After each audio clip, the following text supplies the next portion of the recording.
I remember when I went to visit Haiti after the earthquake, and I saw a 160-year-old city collapsed in rubble. I walked away with an awareness that your legacy should never be in buildings. Jesus never built a building. I want to talk about building a legacy for the next generation, how to secure your future. Jesus never built a building. Do you know why?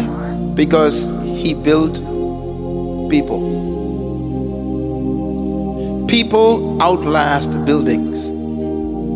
He focused on selecting a few people and poured his life into them.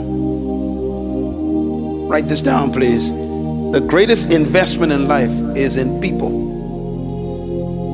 One of the things that attracted me to Dr. Myles Munroe, being born in a country where I was born under the oppression of colonialism.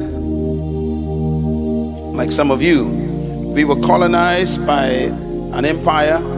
We were considered second-class citizens in our own country. And similar to apartheid, we were considered not equal to those who oppressed us. Matter of fact, 4% of our population controlled 90% of all the wealth. And one of the things I noticed is that they never taught us to be leaders. As a matter of fact, they taught us to be dependent.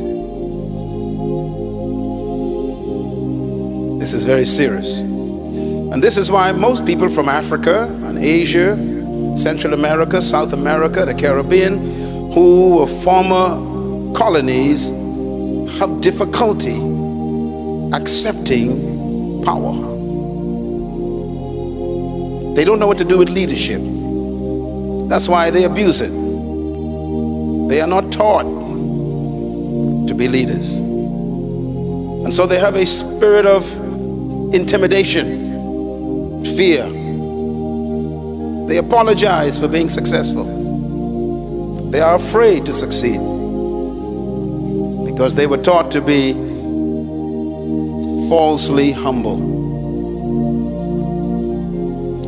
What attracted me to Dr. Myles Munroe years ago, before he even knew me, was when I read one of his magazines, and he said, "The Lord told me to raise up an army in the nations of Africa, South America, and throughout the world, whose work would exceed mine." That was new to me. Because most missionaries that came to our countries did not expect us to take over. They expected us to constantly look to them and depend on them.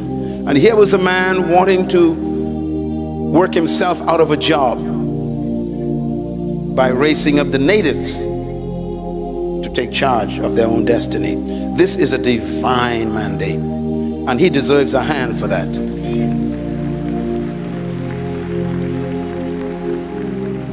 You know, most great missionaries that come to our countries, they love to have us almost worship them. They hide information from us so that there's a spirit of awe around them. But this man decided, I'm going to train people. I'm going to teach them what I know. I'm going to teach them how to cast out demons themselves, how to preach the word themselves, how to become leaders themselves. This is a spirit of legacy.